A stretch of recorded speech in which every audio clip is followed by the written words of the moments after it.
आदरणीय दर्शक महानुभावहरू, म यतिखेर ठ्याक्कै कालीगण्डकी नदी र मोदी नदीको सङ्गमस्थल मधुबनीमा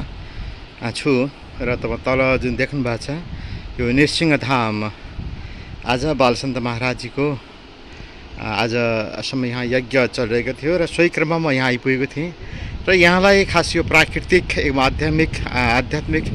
क्षेत्रको बारेमा सामान्य जानकारी। यसरी अहिले बागलुङ यो जहाँ म छु यो बागलुङ हो यो र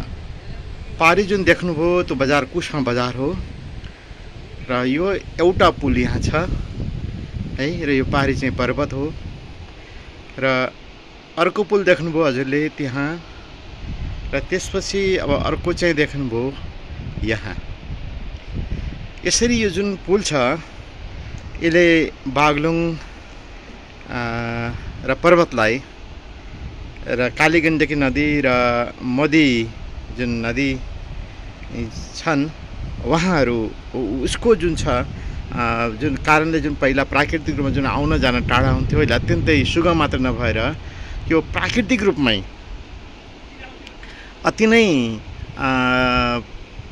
आकर्षक र मनोरम बनेको छ र हजुरहरू पनि यहाँ आउँदा एकपटक यता मुक्तिनाथ जाँदा अथवा कुशमातिर आउँदा एकपटक यो ठाउँमा आएर नृसिंहधाम भगवानको पनि दर्शन गर्ने, स्थलको पनि दर्शन गर्ने र प्राकृतिक रूपमा पनि आनन्द लिन लगाई म यहाँहरू सबैलाई हार्दिक अनुरोध गर्दछु।